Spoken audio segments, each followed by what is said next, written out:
ఈరోజు రిలీజ్ చేస్తూ ఉన్న ఈ లిస్టు 25 పార్లమెంట్లకు 175 అసెంబ్లీ స్థానాలకు సంబంధించిన లిస్ట్ ఇది. ఇందులో ఒకే ఒక్క స్థానం అనకాపల్లి ఒకటి పెండింగ్లో పెట్టాం. మిగతాటివన్నీ కూడా ఎంపీ స్థానం పెండింగ్ పెట్టాం. మిగతాటివన్నీ కూడా లిస్ట్ అనౌన్స్ అయినట్టే. ఎప్పుడూ చూడని విధంగా సామాజిక న్యాయము అన్నది మాటల్లోనే కాదు, చేతల్లో కూడా చేసి చూపించాము అని చెప్పి చూపించగలిగాము దేవుడి దయతో అని కూడా చెప్పడానికి సంతోషపడతా ఉన్నా. ఎందుకనంటే ఏకంగా అసెంబ్లీలో చట్టమే చేశాం. 50% పదవులు ఖచ్చితంగా నా నా నా నా అని సంబోధిస్తూ ఎస్సీలకు, ఎస్టీలకు, బీసీలకు, మైనారిటీలకు ఖచ్చితంగా 50% అమలయ్యేలా ఏకంగా చట్టం చేసిన ప్రభుత్వం మనది. ఇది నామినేషన్ పదవుల్లోనూ, నామినేషన్పై ఇచ్చే కాంట్రాక్టుల్లోనూ చట్టం చేసి అమలు చేస్తూ ఉన్న విషయం. ఈ చట్టం కూడా మనమే అమలు చేశాం. దానిని మనస్ఫూర్తిగా స్ఫూర్తిగా తీసుకుంటూ ఈరోజు 50% అంటే 175 అసెంబ్లీ స్థానాలు, 25 ఎంపీ స్థానాలు రెండు కలిపితే 200 స్థానాలు అయితే ఈ 200 స్థానాలకు గాను 100 స్థానాలు అంటే 50%, 50% ఎస్సీ, ఎస్టీ, బీసీ, మైనారిటీ నా నా నా అని పిలుచుకుంటూ 50% సీట్లు ఏకంగా వీరికే ఇవ్వగలగడం ఇది చరిత్రలో, ఆంధ్ర రాష్ట్ర హిస్టరీలో ఎప్పుడూ కూడా కని విని ఎరగని ఘట్టమని కూడా చెప్పడానికి చాలా సంతోషపడతా ఉన్నా. ఈరోజు ఒకసారి గమనించినట్లయితే ఏకంగా 59 స్థానాలు 200 స్థానాలకు గాను బీసీలకే కేటాయింపులు చేశాం.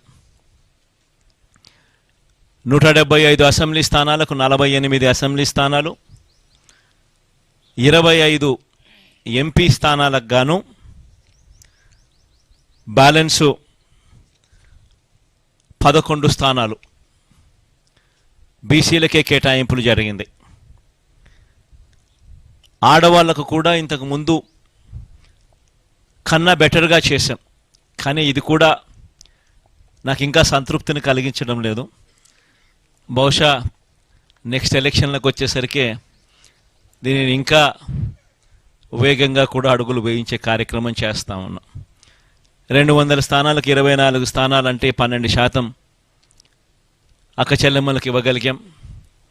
కానీ ఇది కూడా నాకు పూర్తిగా సంతృప్తిని కలిగించే అంశం కాకపోయినప్పటికీ కూడా బట్ లాస్ట్ టైం కన్నా బెటర్గా చేశాం.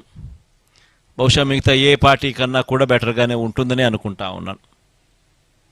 లాస్ట్ టైం 19 ఇస్తే ఈసారి 24 దాకా తీసుకొని పోగలిగాం. ఇది కూడా ఒక విశేషమనే చెప్పాలి. కానీ నెక్స్ట్ ఎలక్షన్లకు వచ్చేసరికి ఇంకా దీన్ని ఖచ్చితంగా ముందుకు తీసుకొని ఇంకా పెద్ద సంఖ్యలో ఇంకా నెంబర్లు ఇచ్చే కార్యక్రమం ఖచ్చితంగా జరుగుతుందని కూడా చెప్తా ఉన్నా. ఈరోజు మనం రిలీజ్ చేసిన ఈ లిస్టులలో గమనించినట్లయితే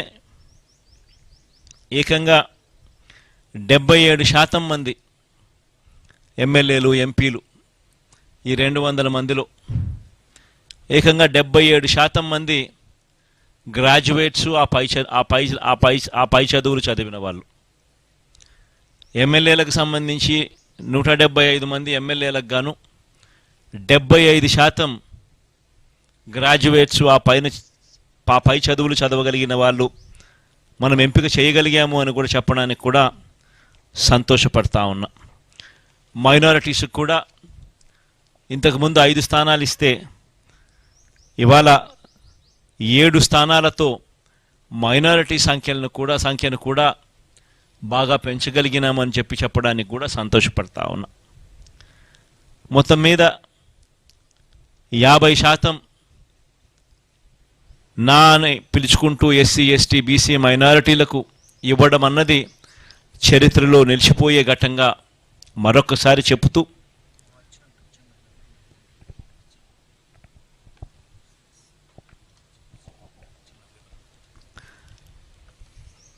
అదొక చరిత్రలో నిలిచిపోయే ఘట్టమని కూడా చెబుతూ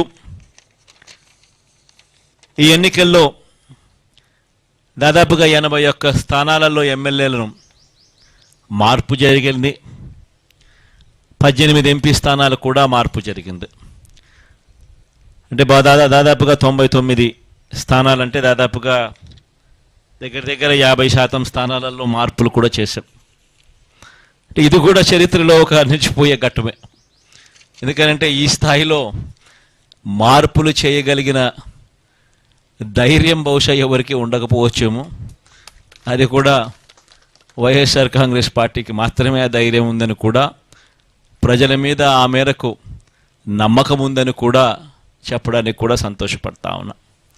కానీ మార్పు కాబడిన వాళ్ళందరికీ కూడా, ఎవరైతే కూడా టికెట్ రాని వాళ్ళు ఎవరైతే ఉంటారో వారందరికీ కూడా మనస్ఫూర్తిగా చెప్తా ఉన్నాను, రాబోయే రోజుల్లో దేవుడి దయతో ప్రజలందరి ఆశీస్సులతో మన ప్రభుత్వం ఏర్పడిన తర్వాత వాళ్ళందరికీ కూడా ఔచితమైన స్థానం ఖచ్చితంగా ఇస్తూ ఏదో ఒక రూపకంలో వాళ్ళందరినీ కూడా దగ్గర తీసుకునే కార్యక్రమం ఖచ్చితంగా జరుగుతుందని కూడా వాళ్ళందరికీ కూడా భరోసా ఇస్తా ఉన్నాను.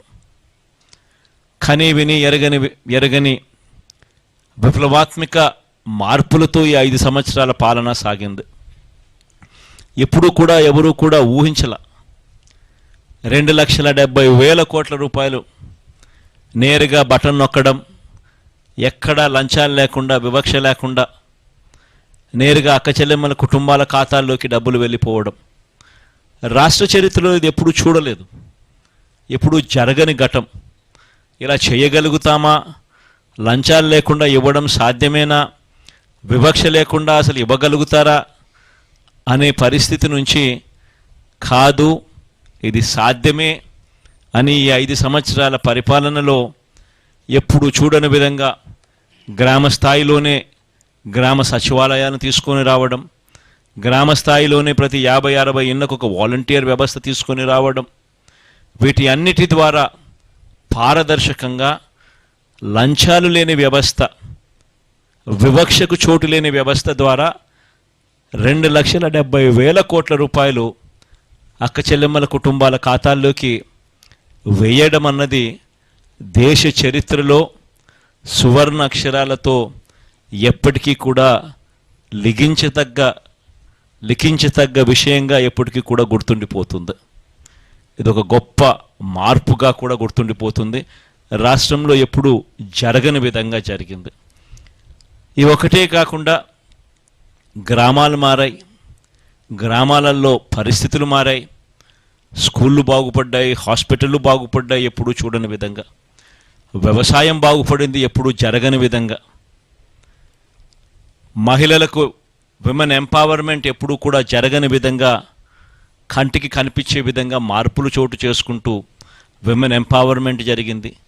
సామాజిక న్యాయం అన్నది మాటలకు కాదు, మొట్టమొదటిసారిగా సాధ్యమే అని చెప్పి చేయించిన ప్రభుత్వం, చేసి చూపించిన ప్రభుత్వంగా ఈరోజు వైఎస్ఆర్ కాంగ్రెస్ పార్టీ ప్రభుత్వం నిలబడగలిగింది అని కూడా చెప్పడానికి గర్వపడతా ఉన్నా.